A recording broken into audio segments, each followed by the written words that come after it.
Craignant un nouveau coup de force du président qui a disparu de l'espace public depuis mercredi, les députés de l'opposition ont décidé de rester fermes jusqu'à l'examen de la motion de destitution samedi soir. Des manifestations pour réclamer le départ du président conservateur devraient rassembler des milliers de participants. Beaucoup plus sont attendus samedi devant le Parlement et dans le centre-ville de Séoul pour soutenir la motion de destitution.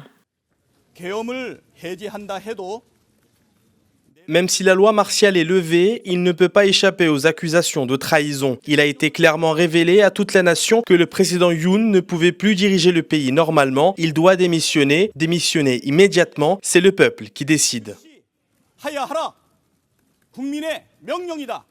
Pour ses opposants, si le président reste à son poste, il existe un risque important que des actions extrêmes similaires à la déclaration de la loi martiale se reproduisent, ce qui pourrait mettre la République de Corée et ses citoyens en grand danger. Le ministère de la Défense a tenu à rassurer la population. Aucune loi martiale ne sera en vigueur dans le pays.